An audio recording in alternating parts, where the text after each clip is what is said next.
नमस्कार दोस्तों, मैं हूं आपकी कहानीकार। आज मैं आपको एक ऐसी अद्भुत कहानी सुनाने जा रही हूं जिसमें एक मछली उड़ती थी और ऐसे सवाल पूछती थी कि सुनकर होश उड़ जाए। बहुत समय पहले महाराष्ट्र के नाशिक शहर के पास एक घनी जंगल के बीचों बीच एक रहस्यमयी झील हुआ करती थी। इस झील का पानी हमेशा नीला और शांत रहता था और इसके किनारे रंग बिरंगे फूल और ऊंचे ऊंचे पेड़ थे। ये झील अपनी सुंदरता के लिए तो मशहूर थी ही, साथ ही इसमें एक अनोखी मछली भी रहती थी। ये मछली कोई आम मछली नहीं थी। ये जलपरी नाम की एक जादुई मछली थी, जिसका शरीर सुनहरी शल्कियों से ढका था और जिसके पंख इंद्रधनुषी रंगों के थे। सबसे खास बात ये थी कि ये मछली पानी में तैरने के साथ साथ हवा में भी उड़ सकती थी, और सिर्फ उड़ ही नहीं सकती थी, ये इंसानों की भाषा भी बोल सकती थी और बड़े ही अजीबोगरीब सवाल पूछती थी। जलपरी झील के ऊपर मंडराती रहती थी, अपनी चमकीली पूंछ लहराती हुए।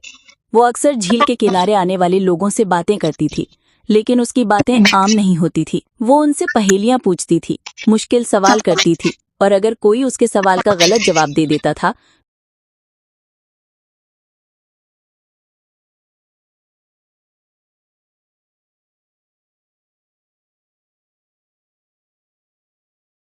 नासिक में आदित्य नाम का एक लड़का रहता था। आदित्य लगभग 20 साल का था, बहुत ही साहसी और जिज्ञासु। उसे पुरानी कहानियां और रहस्य जानने में बहुत मजा आता था। आदित्य ने जलपरी और उसकी जादुई सवालों के बारे में बहुत सुना था। उसे डर तो लगता था, लेकिन उसकी जिज्ञासा इतनी प्रबल थी कि वो खुद को रोक नहीं पाया। एक सुबह वो हिम्मत करके उस रहस्यमयी झील की ओर निकल पड़ा। झील के किनारे पहुंचकर आदित्य ने देखा कि पानी सचमुच बहुत शांत और नीला था। कुछ देर इंतजार करने के बाद उसने हवा में एक चमकीली चीज उड़ती हुई देखी। वो जलपरी थी।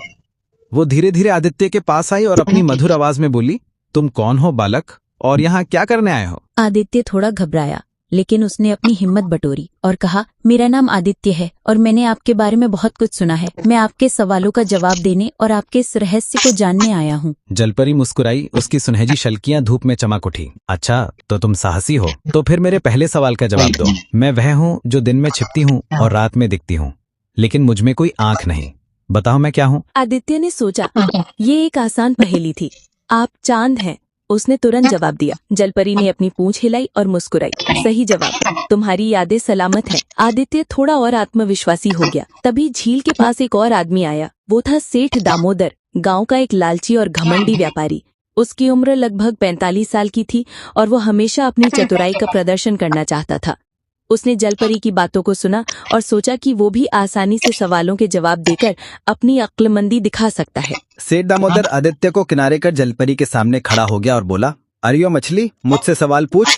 मैं तुझे ऐसे जवाब दूंगा कि तू हैरान रह जाएगी। जलपरी ने सेठ दामोदर को देखा और उसकी घमंडी भरी आवाज को पहचान गई। उसने एक और सवाल पूछा, मैं कभी आगे नहीं बढ़ती, फिर भी हर चीज को पीछे छोड़ देती हूँ। मैं क्या हूँ? सेठ दामोदर ने घमंड से जवाब दिया, अरे ये तो बहुत आसान है।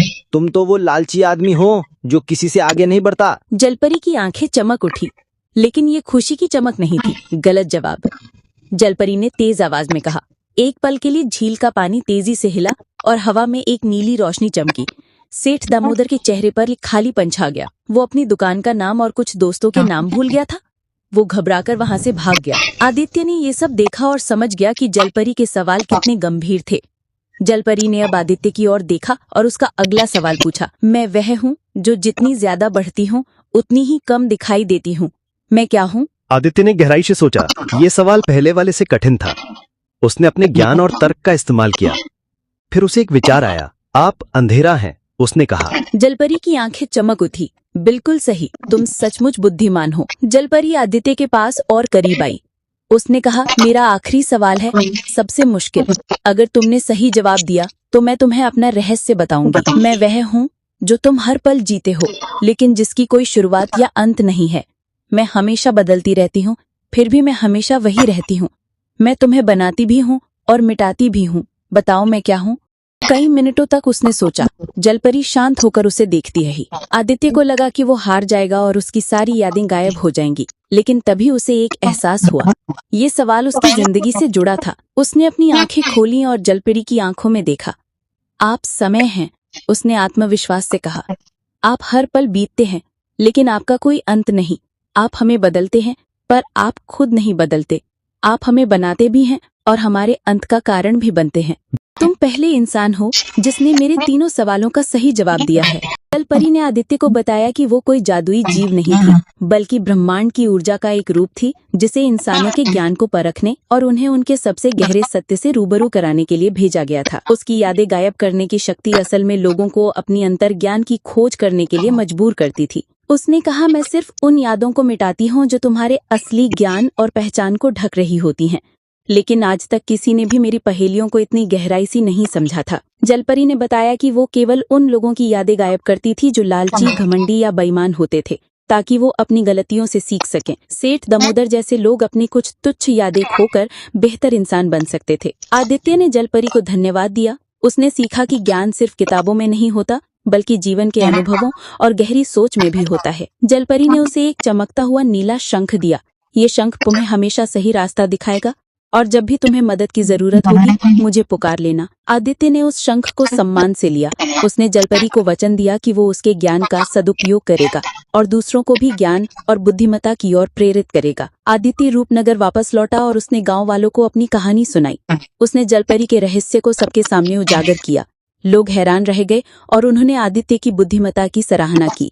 आदित्य ने गांव में ज्ञान और बुद्धिमत्ता को बढ़ावा देने के लिए एक नई पहल शुरू की। उसने एक स्कूल खोला जहां बच्चों को सिर्फ किताबी ज्ञान ही नहीं, बल्कि जीवन की पहेलियां सुलझाना और अपने अंदर के सवालों का जवाब खोजना भी सिखाया जाता था। जलपरी अब भी कभी कभी झील के ऊपर तैरती थी, लेकिन अब वो सवाल पूछने के बजाय लोगों को ज्ञान और प्रेरणा देने लगी थी।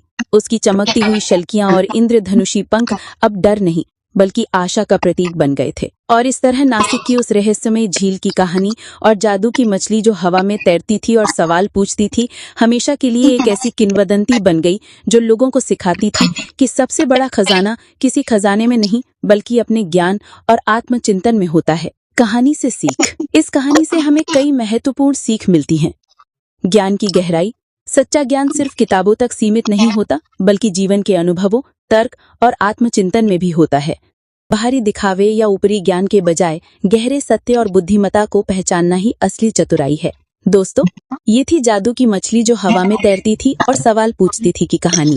उम्मीद है आपको ये कहानी पसंद आई होगी और आपने ऐसी ही और रोचक विचारों, तेजक और प्रेरणादायक कहानियों के लिए हमारे साथ जुड़े रहिए।